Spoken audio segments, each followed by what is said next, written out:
Добрый вечер, дорогие друзья. Сегодня мы собрались с вами на встрече с медицинской академией полного развития города Днепропетровска. Здесь присутствует врач, психотерапевт высшей категории, президент медицинской академии полного развития. Семенович. Я еще просто хотела сказать, что это еще и главный врач клиники психотерапии и восточной медицины УРСВАРе Семенихин Евгений Евгеньевич и врач этой академии, психотерапевт первой категории Ирина Николаевна Евдокова. Это не первая встреча с академией ростовчан. Впервые мы встречались на конференции, которая проводилась в Лиге культуры в апреле прошлого года. На этой конференции выступали присутствующие здесь доктора, а затем в ноябре 1998 года Академия провела в Ростове семинар «Медицинские аспекты развития науки о человеке». Мы в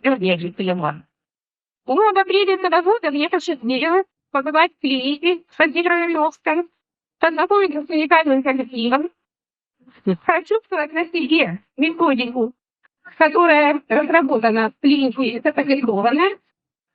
И что я могу сказать коротко? Что результаты замечательные, это медицина будущего, и о клинике, о сотрудниках я могу только сказать, что это альфа в темном царстве. И у нас есть предварительная договоренность, что в следующий приезд Академия проведет здесь лечебный цикл. Ну, а теперь слово предоставим Евгению Евгеньевичу. И работает, по-моему, там, да,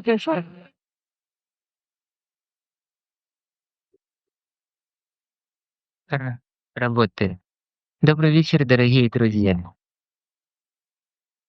В наших 2 днях мы хотели сложить 2 очень важных концепции жизни человека на Земле. Потому что без понимания сущности жизни, значит, мы не придем к изменению ее. То, что ее надо изменять, и то, что мы стоим перед глобальными, кардинальными изменениями во всех направлениях науки, в том числе и медицины, сегодня этот вопрос не вызывает сомнения у многих ученых. Они говорят, что в различных областях науки сегодня штурмуются совсем новые знания. Так вы знаете Акимова и Шипова, это новая теория физического вакуума, это состояние вещества в виде материи, следующее за 4 известными: жидкое, твердое, газообразное, плазменное. Это исследование профессора Колпакова из Харькова, который доказал, что энергия мысли имеет определенную скорость. Эта скорость в 10 раз степени выше скорости света. Это различные теории, которые сегодня появляются и которые пытаются объяснить строение мира и строение человека. Но нас прежде всего интересует аспект, мы врачи, профессиональные врачи, всегда интересовал аспект, почему некоторые больные выздоравливают, некоторые не выздоравливают, хотя они принимают одни и те же лекарства. Мы знаем, в древности говорили, что у врача есть 3 средства. Это слово, трава и нож. Слово ставилось всегда на первое место. Исследованиями харьковского психотерапевта профессора Платонова доказано было еще в первой половине XX века, что наше слово имеет влияние на все системы организма. То есть практически тогда уже было задано новое направление развития науки психотерапии. На сегодняшний день мы можем четко сказать, что в аспекте психотерапевтического воздействия есть энергетический аспект.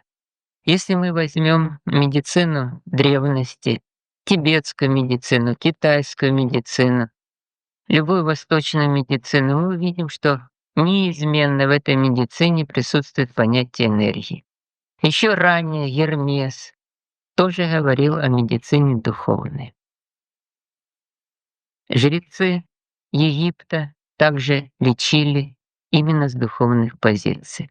То есть то, что, к чему мы приходим на рубеже 21 века, оказывается, было давно известно древним врачевателям, целителям.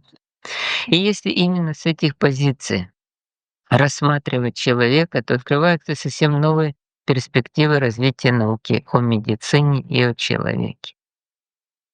Начиная с 91 года мы практически работаем над этой проблемой. Начинали мы работать, потому что нас волновал этот вопрос, почему некоторые целители, биоэнерготерапевты получают изумительные иногда результаты, а иногда наоборот, после лечения человеку становится хуже.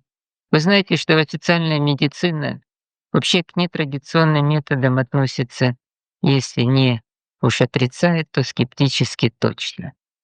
Но в то же время, по данным Всемирной организации здравоохранения, сегодняшняя ситуация в мире очень м, трудная для понимания обычной медицины. Сегодня 20% больных в мире ищут исцеление не в рамках официальной медицины традиционной, а у различных целителей, мистиков и так далее. Но у нас это может быть понятно, когда нет денег, медицина сегодня в загоне.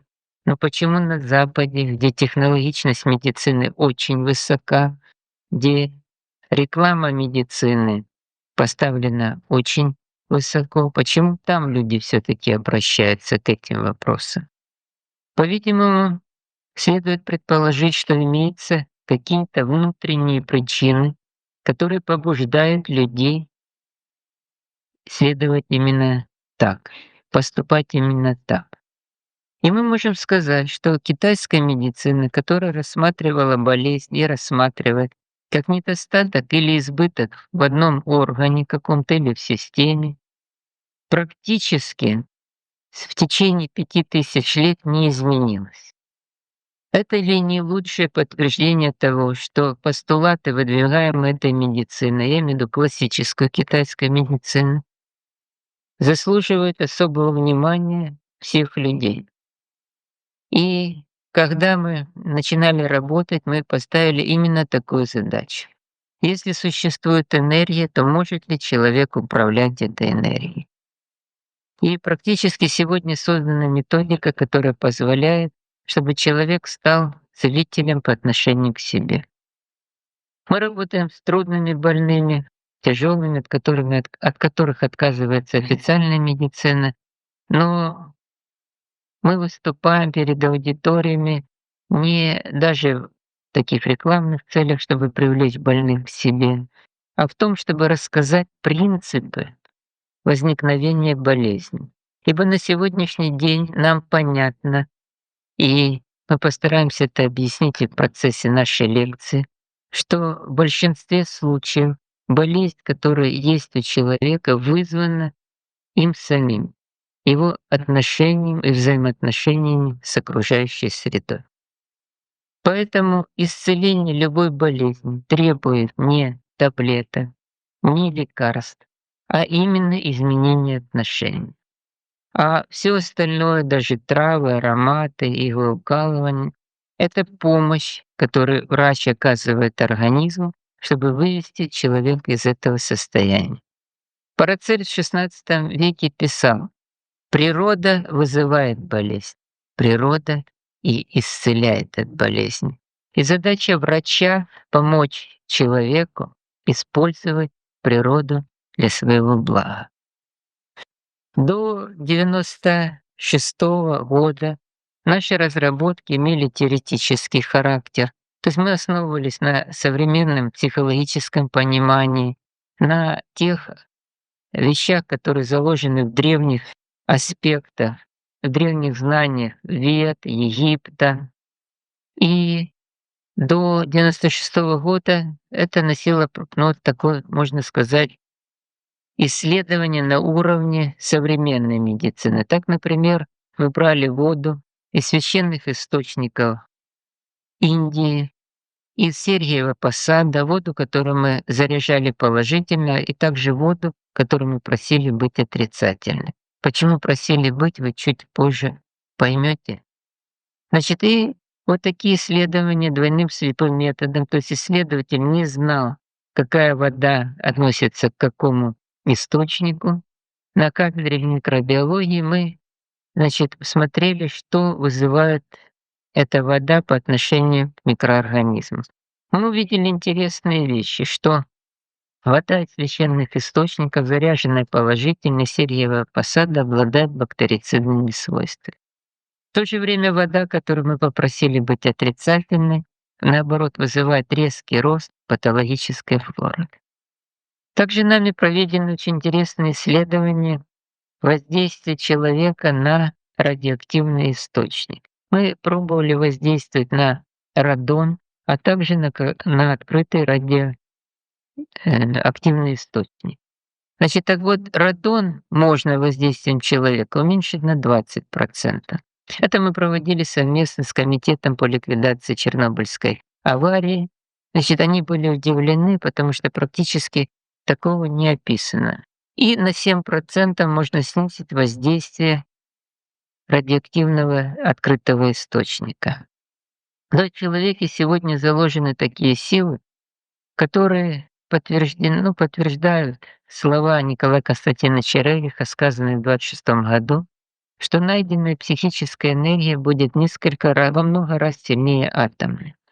Те же исследования, проведенные Решетниковой Тамилой Петровной, кандидатом биологических наук, вывели очень интересную закономерность, что если мы зерна облучаем дозой 10 тысяч Б, это эквивалент рентгена, то они практически все погибают и дают схожесть 4%. Если мы перед тем, как облучать этой дозы, приложим семена, она эти эксперименты проводила в Киево-Печорской лавре, она прикладывала к мощам и просила святых защитить. Семена давали схожесть 96%, то есть почти как в норме в контрольной группе. Они исследовали химический состав зерен изменялся. Исследовали ядерный потенциал тоже изменялся. Вот до 96 года мы владели именно такими методами. Но с 96 года к нам попала аппаратура, которая исследует эффект Кирлиан. И мы увидели там интереснейшие вещи, то есть практически мы видели полное подтверждение энергетической сущности человека. Мы хотели бы все-таки еще раз, хотя на прошлом семинаре мы показывали эти снимки, но мы идем дальше, у нас есть новые разработки. Мы бы хотели эти снимки показать вам и рассказать, что происходит при энергетическом воздействии, а потом вместе с вами мы подумаем, я вам расскажу о той нашей модели жизни человека, точнее сегодня его здоровья, завтра жизни, чтобы каждый из вас мог оценить себя и мог для себя наметить определенные ступеньки изменения себя и, если это надо, даже выздоровления. Я передаю микрофон Ирине Николаевне, нашему доктору. Она расскажет о Кирляне.